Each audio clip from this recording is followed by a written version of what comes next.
Eh bien bonjour à tous, c'est Romain et bienvenue dans cette nouvelle vidéo où on va voir ensemble quelles sont les raisons d'une perte de poids qui est totalement inexpliquée. Alors en fait vous allez voir que dans cette vidéo, la perte de poids a un sens et a des indicateurs qui prouvent que la perte de poids est due à des facteurs de notre environnement. Donc c'est parti, je vous montre ça, let's go!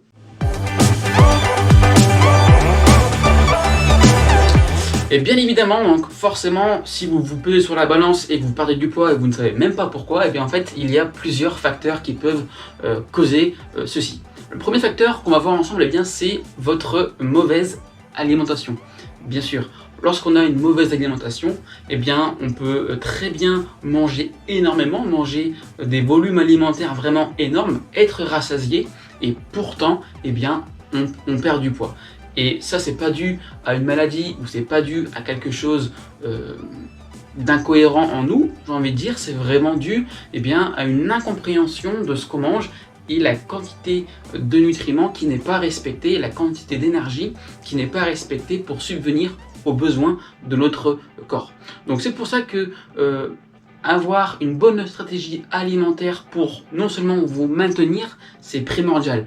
Parce que si vous mangez énormément, mais avec des produits de très petites quantités de calories, forcément, vous allez perdre du poids et ne pas subvenir à vos besoins.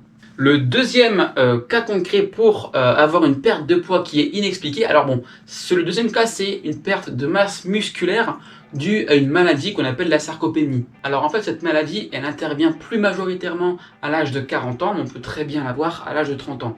Et en fait, ce qui se passe, c'est que c'est la masse musculaire qui va diminuer. Et comme on le sait tous, la masse musculaire, au repos, brûle de l'énergie, consomme de l'énergie, et lorsqu'on en aura moins, forcément on va brûler moins d'énergie. Mais le muscle, forcément ça a une masse, ça a un poids. Donc quand on perd du muscle, on perd forcément du poids. Donc ne craignez rien, entre guillemets, si vous perdez du poids, ça peut être dû aussi à une perte de masse musculaire. Donc dans ce cas-là, ce que je vous conseille, c'est soit d'aller voir un médecin pour voir vraiment ce qu'il en est, ou tout simplement consommer davantage de protéines. Ensuite, troisième cas concret, une perte de poids induit forcément ou indéniablement un déséquilibre entre vos apports et vos dépenses. Donc ça veut dire typiquement que si, pareil que dans le cas numéro 1, si vous avez un volume alimentaire énorme mais que vous avez une dépense énorme, forcément, dépense énorme, volume alimentaire énorme mais très peu de calories, forcément là vous êtes en déficit calorique et donc une perte de poids.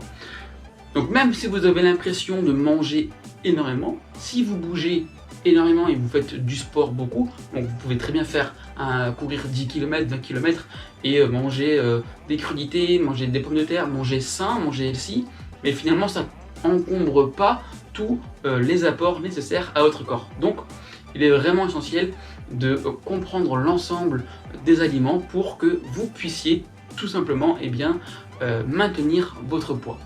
Donc ça c'est vraiment en fait une balance entre vos apports, donc ce que vous apportez, et vos dépenses, ce que vous dépensez. C'est la loi de la thermodynamique, je ne vous apprends rien, c'est la base.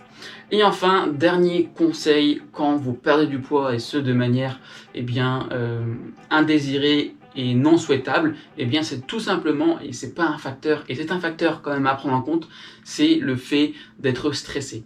Que ce soit un stress chronique ou aigu, peu importe, lorsqu'on est stressé, on a des pensées alternatives à notre appétit. Donc lorsqu'on est stressé, pour certaines personnes, ça induit une diminution de l'appétit.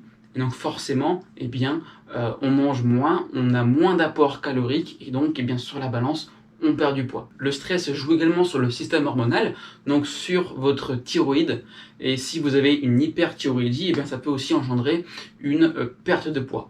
Le conseil et le mot de la fin pour cette vidéo, moi je vous recommande vraiment, si dans ces 4 facteurs, il n'y en a pas un qui rentre en compte et que vous avez toujours des problèmes, donc si vous mangez suffisamment de protéines, si vous n'êtes pas stressé, si vous mangez quand même des repas copieux et gourmands et que vous avez toujours une perte de poids, ce que je vous conseille et ce que je vous recommande, c'est d'aller voir un spécialiste, puisqu'effectivement ça joue sur énormément de facteurs. Dans cette vidéo, on a vu les facteurs primaires, les facteurs vraiment de manière naturelle. Après, ça peut jouer sur des aspects maladifs, donc là je vous recommande d'aller voir quelqu'un. Pour en savoir plus, et si vous voulez avoir des petits tips alimentaires ou des astuces alimentaires, je vous mets un lien dans les commentaires, juste en dessous de la vidéo. C'est un cadeau, c'est moi qui vous l'offre. C'était Romain, je vous dis à la prochaine, et surtout n'oubliez pas, l'acteur de votre santé, c'est vous. Ciao, ciao.